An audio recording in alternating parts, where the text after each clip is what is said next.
it's Andy at Concord Food Co-op Organic Gardens. We're here at the Hoop House at Canterbury Shaker Village, and I wanted to show you some things about how I grow tomatoes here. There's a lot of benefits for growing tomatoes inside a greenhouse, which is heated, or a hoop house or high tunnel, which is unheated. The main benefit is that you're actually keeping the plants dry. These are a sensitive crop, they have thin leaves, and they can get like a wide number of foliar diseases, and those are often spread when the leaf wetness is higher. So if you can keep the leaves dry as much as possible, that's ideal for tomatoes. It also increases heat, and these are a heat-loving crop. It allows you to plant them earlier in the year, give you a couple extra weeks of tomato production, and also you get a couple weeks at the end of this season in fall. Before planting a tomato in a trellis system like this, or planting in a greenhouse, you want to make sure that you're growing an indeterminate type of tomato. There are three different types of tomatoes. There's indeterminate, determinate, and semi-determinate. And so determinate tomatoes have a determinate amount of growth that they do. They grow to a certain height, and then they set fruit, and it's sort of one big flush of tomatoes. And that's common for field production tomatoes in Florida and in other regions.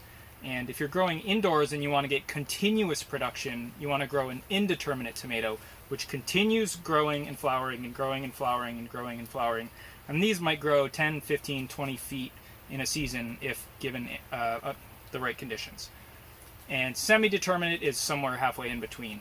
And I don't really ever grow those varieties.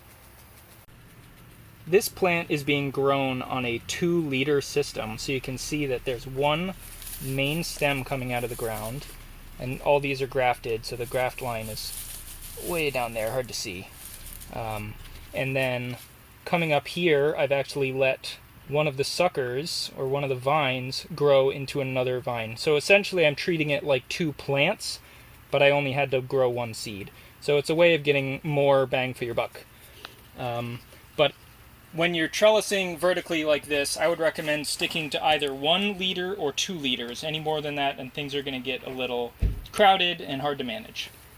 In a greenhouse, this is the most common trellis method. I have a top cable that's going across, and then there are these hooks that are hanging off this cable, and these you can actually use in a technique called lowering and leaning. So I can actually, once these plants get tall enough, I can let out some string and drop the plant down once it reaches the top of this string, because these plants will eventually grow this tall.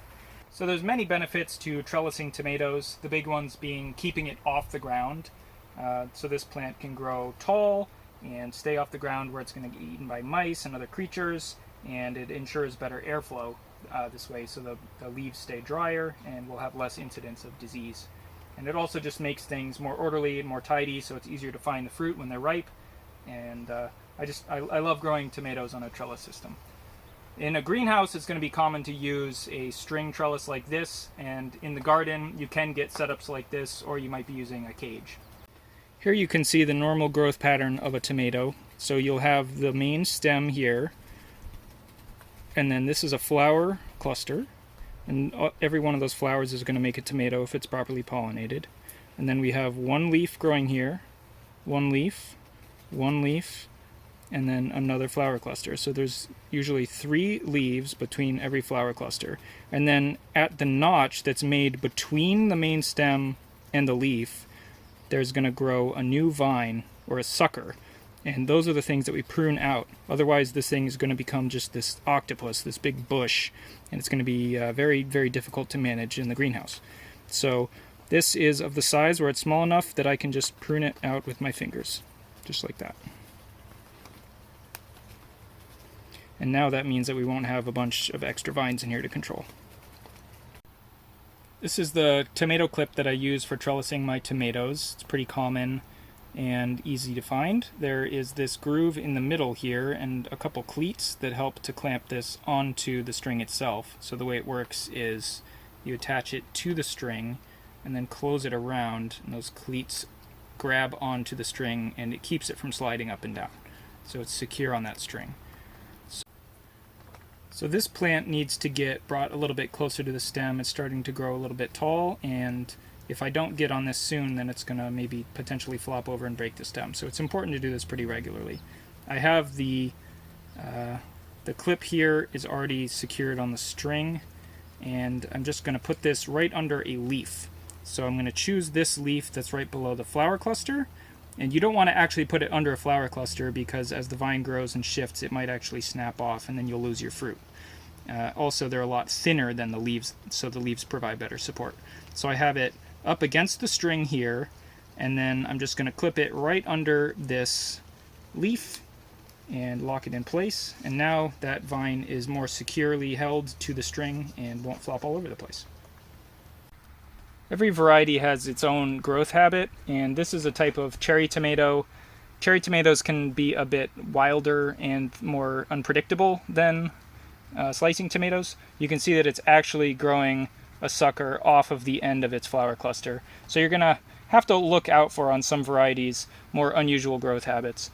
But you can prune that off, otherwise you're going to get this big vine trying to grow off this flower cluster, and it's going to be real weird.